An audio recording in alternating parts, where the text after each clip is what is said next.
Hello बच्चों, चलिए प्रश्न पढ़ते हैं। प्रश्न दिया है, निम्न कथनों को पढ़ें और सही विकल्प चुनें।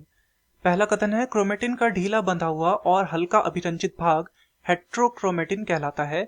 दूसरा कथन है, क्रोमेटिन का संघनित और गहरा अभिरंजित भाग यूक्रोमेटिन कहलाता है।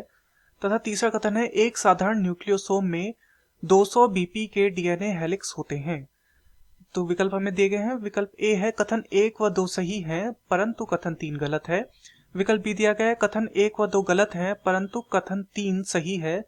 विकल्प सी दिया है, कथन 2 व 3 सही हैं परंतु कथन 1 गलत है।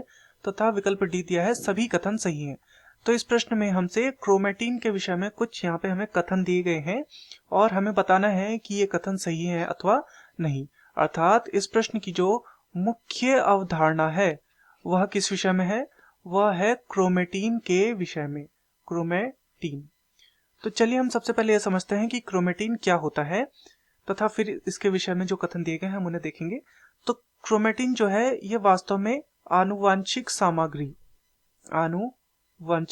सामग्री अर्थात डीएनए जिसे हम बोल सकते हैं आनुवांशिक सामग्री और साथ में प्रोटीन, इन दोनों का मिला जुला एक जटिल रूप है।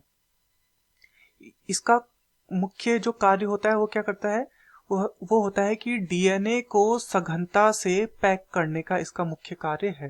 डीएनए को सघनता से पैक करना तथा उसे एक छोटा रूप प्रदान करना, पैक करना। तो जो संघनित क्रोमेटिन होता है अर्थात जो बहुत कस के बंधा हुआ होता है तो उसे कहा जाता है हेट्रोक्रोमेटिन। हेट्रोक्रोमेटिन उसे कहा जाता है। वहीं जो दूसरा जो हल्का बंधा हुआ होता है, हल्का बंधा हुआ, उसे कहा जाता है यूक्रोमेटिन। यूक्रोमेटिन उसे कहा जाता है। तथा जो क्रोमोसोम की जो इकाई होती है, जो जिसे हम बोलते हैं सबसे छोटा संरचनात्मक जो घटक होता है वह होता है न्यूक्लियोसोम। न्यूक्लियोसोम का क्या अर्थ है? जो कि है क्रोमोसोम का सबसे छोटा संरचनात्मक घटक है ये। कौन? न्यूक्लियोसोम, क्रोमोसोम का।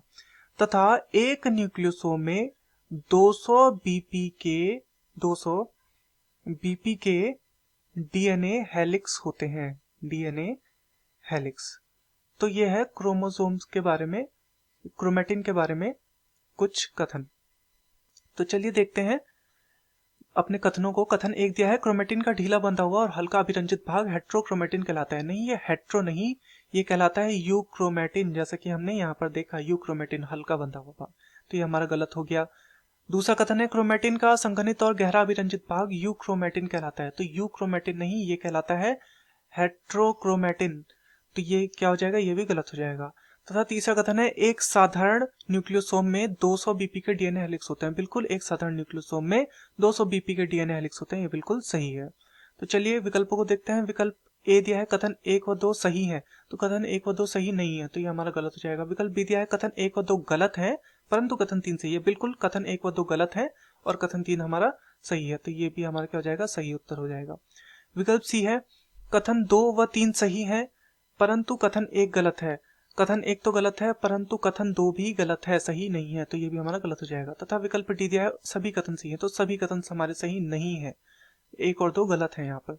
तो दिए गए प्रश्न का सही उत्तर होगा विकल्प बी, कथन 1 व 2 गलत है परंतु कथन 3 सही है। मैं आशा करता हूँ आपकी यह समझ में आया होगा। धन्यवाद।